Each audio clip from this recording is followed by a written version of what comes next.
To the Amanda Hall Psychic Mini Workshop Series. We're up to workshop number 12. My, have the weeks gone fast. This week's topic, we're going to be talking about forgiveness.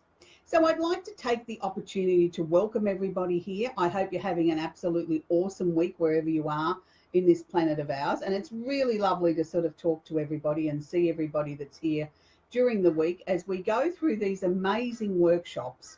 It's a time where I think we can all come together, grab a cup of coffee, sit down, relax for 15, 20 minutes and listen to me waffle on about what the topic is of the week. So I'd like to welcome everybody here. My name's Amanda Hall Psychic. For those of you who don't know me, I've been in the psychic industry here in Australia for well over 40 years, been inducted into the Psychic Hall of Fame, and for the 4th year in a row I've run Psychic of the Year voted by the public. So that's enough about my credentials. I'm part of the furniture here. I love to work with tarot, astrology and candles. I've been in the psychic industry helping people for a very, very long time. And I suppose over the years, I've been affectionately known as the one that's got the very blunt, straight down the line attitude, that I don't pull any punches.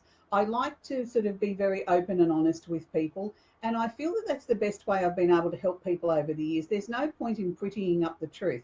If something's wrong in your life, you need to know about it. You need to have some solutions or some ideas to try and help you work through those issues, to minimize it and sort of get on top of it and take your own power back and to be able to be in control again. And that's really a hard thing because most of us feel at times as if our lives are spinning out of control, as if we're not in control of the situations or the people or the events around us. And we then start to question whether or not we're on the right path. What have I done wrong? What did I do to deserve this? Why did this person treat me this way? Why did I get sick? Why did I get fired from my job? And we question. So I'd just like to take this opportunity again to welcome everybody that's just joined us. We are here live on Facebook every Wednesday afternoon, 12:30 Eastern Standard Time here in Australia, directly behind my show out of the Washington District on A1R Psychic Radio on Moonstruck TV here on Facebook Live as well. And I work with a show there. I've been there just over 12 months now, where we work with the Simply Tarot card of the week, the candle of the week. We have a mini astrology lesson, a glimpse around the universe, and there I do conduct 2 free readings from our callers and viewers from right around the world. And yes, they are free. A1R Psychic Radio puts on a huge bank fest of shows over the 3 nights out of the US. So it's technically Tuesday night in the US of A in the Washington District now. So they work Tuesday, Wednesday, Thursday night. All their readings are free. There's some amazing psychic mediums, healers, tarot readers, astrologers, you name it. They're there to help you. And the shows are all informative, all free, and all extremely interesting. So if you're trying to get into the psychic industry, or you just want to update some of your information, or you just want to look at someone else's version of how they see through their lenses, it's a great place to start, and it's absolutely free. And you can always go back and watch previous shows over at A1R Psychic Radio. You will find them on various other forms of social media as well, from YouTube through to Periscope. But I like to sort of, promote Facebook because that's where we are today. So this is a sort of an extension of that show, if you want to look at it that way. I take the candle of the week and I turn it into a mini workshop. And this week we're talking about forgiveness. So I want to sort of talk about forgiveness. Forgiveness is one of those words, we all know what it means, but a lot of times, do we really know what it means? We think, yeah, I've got to forgive somebody that's done the wrong thing by me. Somebody's walked up and slapped me across the face and my face is stinging, and I'm supposed to turn around and say, okay, I forgive you because you were nasty. But deep down in my heart, I really don't. I'm still cranky with you and I'm still hanging on to that energy, and all I want to do is turn around and slap you back. Now, that's really hard when, on the outside we're smiling and we're very sweet and we're saying, yes, I forgive you. And underneath we think, I don't forgive you, and we're holding on to that energy. And what we do with that energy is quite destructive. We don't realize it at the time. We hold on to that very angry, very tense, very negative type of energy. Even though it's a positive that we can get angry, we need to work with these energies. We shouldn't just ignore them. But we lock it away, and that's the part that where I say it turns negative. We take this motivating, angry, fiery sort of energy, we put it down in the pit of our stomach, and then we try and move it from there, and we move it consciously as well as unconsciously to another part of our body. Now, that may be an area that's considered a weak area of your body. It may be somebody that you haven't even realized that you're storing it all in your little toe, or in your elbow, or in your hip, or in your shoulder, or in the back of your head. But all of a sudden we start putting it there as a dumping ground. And every time we have a similar type of energy or a similar type of experience or something that we can't process or don't know how to deal with, we put it in the same spot. So it builds up layers over the years, and it can take many, many, many years. And then all of a sudden, one little thing will be the tipping point where the scales go to the point of no return. And then we start to create illnesses or ailments in our body or stiffness or whatever the case may be because of this unresolved energy. And most of us think, but I've resolved it, I've dealt with it, I got it out of my system, I mightn't have turned around and slapped him across the face, but I did let go of it. Well, no, we didn't actually. We just put it somewhere else. We put it out of sight, out of mind. And this is one of the reasons why I developed a forgiveness candle, so that we all had a point of focus. Me included. I'll put my hands up and say, I'm the worst one in the world. You know, we should all practice what we preach, but we are all still human. And I think that's the most important thing that I've learned over my 40 odd years in the psychic area. The more we open ourselves up, the more we become psychic and aware of what we're doing, the more human we become too. The more that we realize that we are only human, like the next person, the person over the street, down the corner, around the corner, up the road, we're all still human. And we all need to deal with those human frailties like emotions and forgiveness and letting go and releasing and all these things that, you know, we spend thousands of dollars going and doing workshops to learn how to do. And we come away and we think, right, we've done that one, we can cross that one off the list, we cross that off the bucket list. What we fail to realize is we don't ever cross it off the bucket list. It's a work in progress. It's something we need to consciously be aware of and working on every single day. So how would you work with a forgiveness candle? Well, this is very simple. The first thing we do is we look at what it is we need to forgive for. Are we forgiving ourselves? Are we forgiving another person? Are we forgiving somebody that caused us a drama or a trauma in our lives? There's all different levels of forgiveness. So let's use a very classic example. We need to forgive ourselves for going into a bad relationship. So the first step of that is, let's say number one, you've had a bad relationship that's fallen apart, and we'll use Bob as the example. So we put down on the piece of paper, I forgive Bob, I release Bob from all his bad behavior, all the hurtful things, whatever words come into your mind, put that on the piece of paper. Then we'd get another piece of paper, I'd like 2 pieces of paper for this, get another piece of paper about I forgive myself for allowing myself to fall in love with Bob for these reasons. And they can be good, bad, or indifferent reasons. So we're going to have 2 pieces of paper with, we're letting go of the relationship with Bob, but we're also letting go of the emotion and forgiving ourselves, or giving ourselves permission to say, I was human. When I fell in love with Bob, I thought he was a decent guy. I thought he was going to be loving and kind and whatever, but he turned out to be X, Y, Z. And this is why I'm releasing that from my psyche, from my body, from my soul, from my emotions. I forgive myself that I've learnt the lessons from being in the relationship with Bob. And I forgive and release Bob too. Let him get on with his journey, his karma, but he no longer needs to be part of my life. So we use the same principle in whatever it is that we might need to forgive. Whether it's we need to forgive a child that's lied to us, that's really hurt us, whether it's a parent, whether it's a relative, whether it's a school teacher or the woman at the bank who yelled at you. It's whoever we need to forgive, whoever we think is dominating or rolling around in our mind, that we need to release it and move on from it. But probably the biggest lesson of forgiveness is with ourselves, because we are so hard on ourselves, expecting ourselves to be so perfect. And how could I have been so silly? And why was I so stupid? And why did I not see it? There's 1,000,001 reasons why we didn't see something. And 9 times out of 10, I work upon the score, it's because we're not meant to. It was on a karmic level. We had to experience that lesson and do it completely. And had we had some insight to that, we would have prevented the lesson from being completed in the way that it needed to, so it can be complete and can be released. So therefore, by forgiving ourselves of not being able to see ahead of time what the lessons were, we've actually released that energy. So we've written the list, we've put it onto our candle, we're going to light the candle, we're going to pop it underneath the candle, bearing in mind we always put the candle on something else, whether it be a coaster, a plate, a book or something like that, never directly onto the furniture, because the furniture actually can, the glass container can get quite hot and we wouldn't want to scorch the furniture. That's the reasons why we always place it on a coaster. So we light the candle between 15 minutes to 2 hours per day. If we're working on a fairly major issue with forgiveness, I'd say at least a minimum of 3 days. I like to do everything in lots of 7. I just sort of feel the power of 7. It's like 7 days of the week. We've released the energy or given the forgiveness a chance to work 7 days. You know, on Monday, Tuesday, Wednesday, Thursday, Friday, Saturday, Sunday.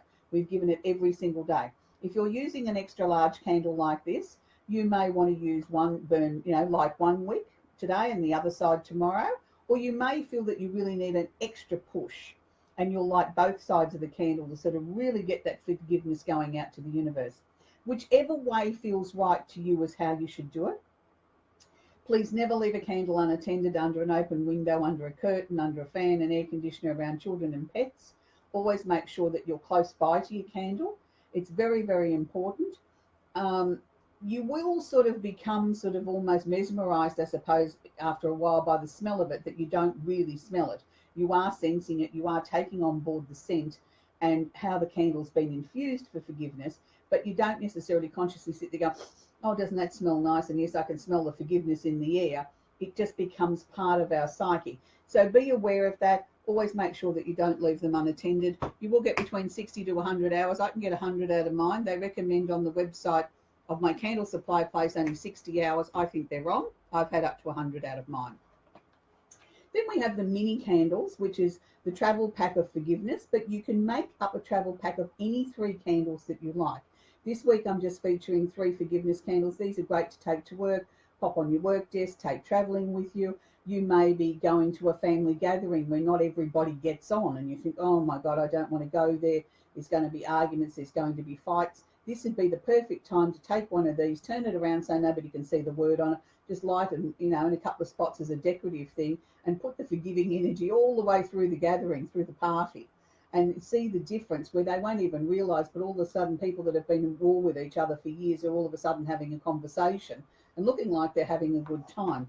So forgiveness is one of those very tricky areas that we all need to be constantly working on. It's a work in progress.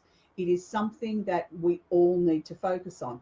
And I know for me, even being in the psychic industry for a long, long time, and I used to work with different practitioners and, you know, you get to meet people at trade shows and they'd say, oh, you know, I'm doing this or I'm doing that. And I think, and they'd all keep talking about, oh, I've got to forgive myself and I've got to release and let go. And I think to myself, how much forgiveness have you got to have?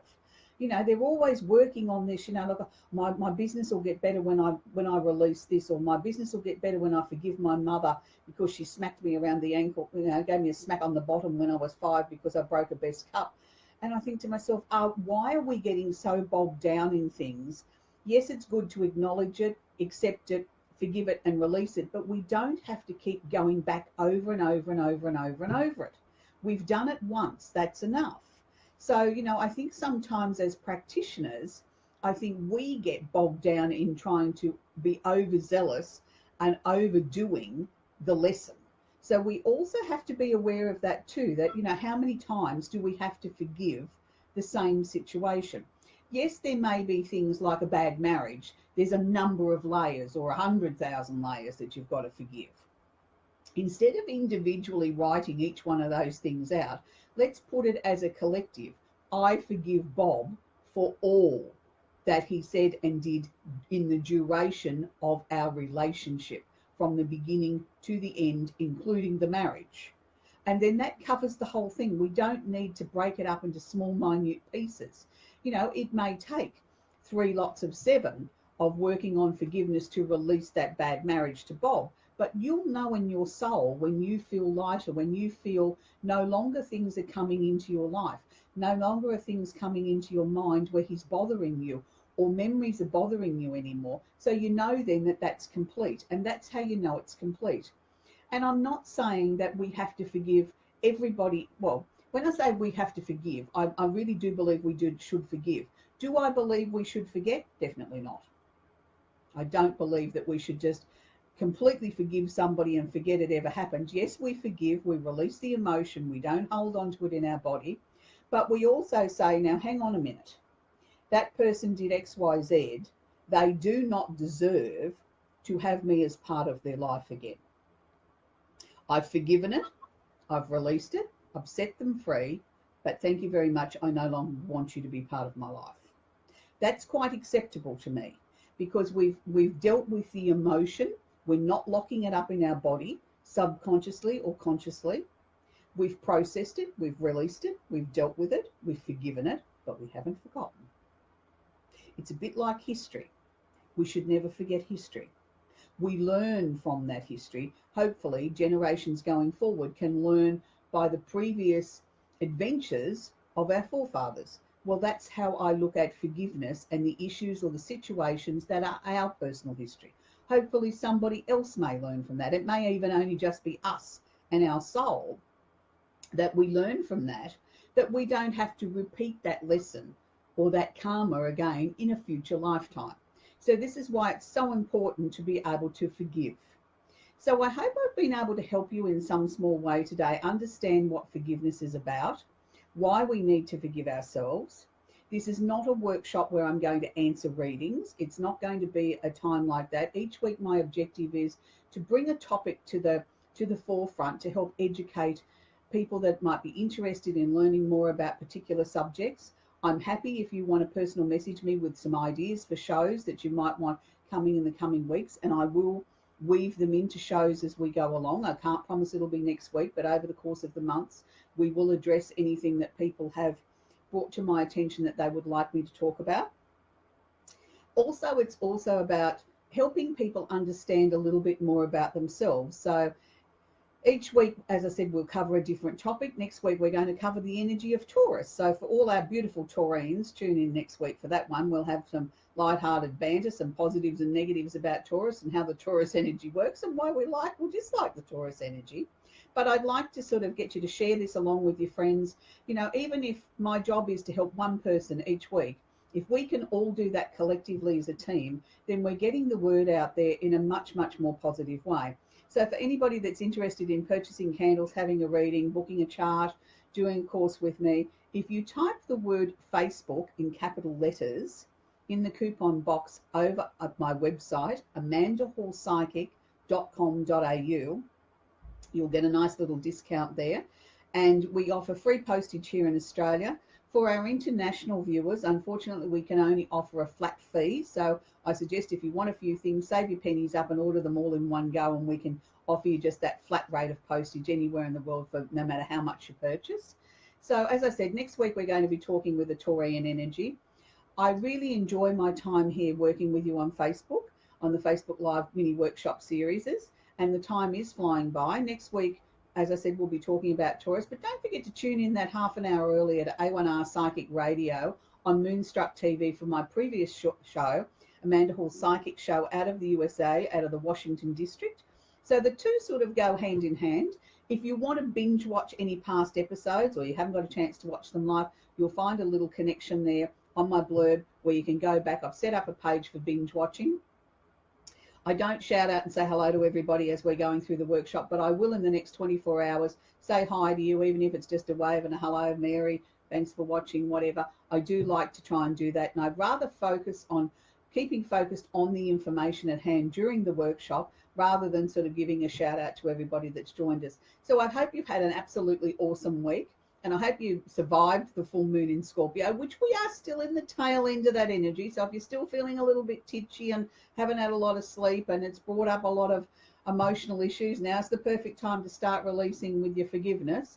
Even if you don't have a forgiveness candle and you don't want to purchase a forgiveness candle, just get any candle out that you've got and sort of close your eyes for a couple of minutes and imagine you're infusing it with forgiveness energy and then go through the same processes. I appreciate not everybody's got money to spend on luxury items like candles, and it's not about, you know, my workshops aren't necessarily about selling product. They're about education and helping you get the maximum out of your life that you can with the materials that you have.